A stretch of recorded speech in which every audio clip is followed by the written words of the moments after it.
Hi everyone. You know what I was just thinking? I was just thinking what the world really needs, what we're really short of, is another idea on the correct way of getting fit and being in shape. We just don't have enough of those.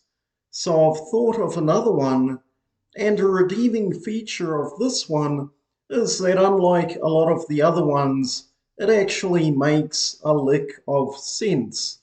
I've called it the Actimorphic Fitness method, and the idea behind it is that the body takes stock of what it does on a daily or weekly basis, the actions or the activity that it takes, and then it uses all the mechanisms at its disposal to reshape its outside and the way it looks and the distribution of weight and body fat and muscle to suit those activities. So it can do those activities in the easiest, most efficient way possible.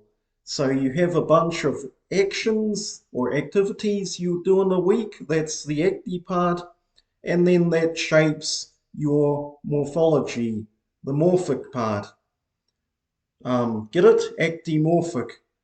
So let's say you want bigger biceps, you do bicep curls, the body thinks, oh well, what am I going to do this activity? This is what I do, this is part of me.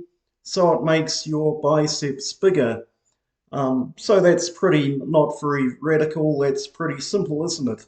And it doesn't matter the exact mechanism, the exact biochemistry of how it makes those muscles grow. The body will get the job done one way or another. We don't have to worry about the exact biochemistry of it. Now, let's say we want to be lean and muscular, like most of us do, right? How might we go about that? Well, my theory says that we think, okay, I'm going to act in certain ways during the week, and then that's going to cause the body to become lean and muscular in response, so I can efficiently and easily do those activities. So let's say you choose a method. Let's say you're rowing on a rowing machine. That's your method of becoming fit and muscular. Is that a good method? Well, on the face of it, and according to conventional theory, yes, it's a perfectly good method. You're telling the body, look, I want bigger muscles so I can more easily row, and I'm not eating many calories in my diet, and it's using up calories, so I should get slimmer. So I'm telling the body to be lean and muscular. Or that's your theory. But are you really? You see, what do you need to do, or how does your body need to look to efficiently row on a rowing machine? Well, yes, you probably would want bigger pulling muscles and muscles in general than you currently have. That's true. But what would you also want? Well, you'd also want a heavier body generally and probably a bunch of fat around the middle because the more grounded you are with fat around the middle, the easier and more or less energy you have to expend to row the machine. And there's no cost within reason, there's no cost to being fat because your body doesn't have to move itself anywhere. So the ideal look you would have to row on a rowing machine is to be somewhat fat, have a kind of band of fat around the middle, and like you don't want, but and admittedly be somewhat muscular like you did want. So if you didn't manage your diet properly, that is what your body naturally wants to gravitate to looking like. Now, but you'd see this happening and you'd think, oh, this is curious. Why isn't this working?